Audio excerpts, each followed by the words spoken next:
अमेरिकेत शिकणाऱ्या भारतीय विद्यार्थ्यांसाठी एक मोठी आणि महत्त्वाची बातमी. डोनाल्ड ट्रम्प यांचं गोल्ड कार्ड प्लॅन अखेर लॉन्च झाला आहे. ट्रम्प म्हणाले की हार्वर्ड, MIT सारख्या टॉप कॉलेजमधून ग्रॅज्युएट झाल्यावर भारतीय आणि चीनी विद्यार्थ्यांना मायदेशी परत जावं लागतं. ही मोठी शरमेची गोष्ट आहे.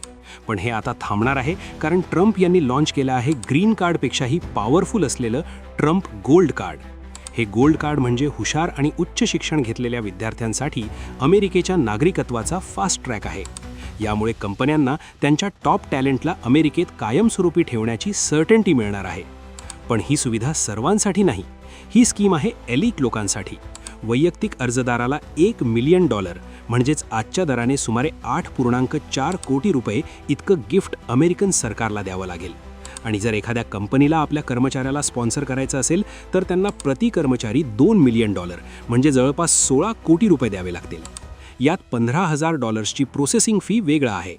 याचा स्पष्ट अर्थ आहे, गोल्ड कार्ड हा श्रीमंत आणि उच्च कुशल विद्यार्थ्यांसाठी अमेरिकेतील कायमस्वरूपी रहिवासी होण्याचा एक जलद मार्ग आहे. ट्रम्प यांच्या या $1 मिलियन व्हिसाबद्दल तुमचं काय मत आहे? टॅलेंटला महत्त्व मिळालं की फक्त पैशाला? कमेंटमध्ये नक्की सांगा आणि अशाच महत्त्वाच्या अपडेट्ससाठी महाराष्ट्र भूमीला सबस्क्राईब करा.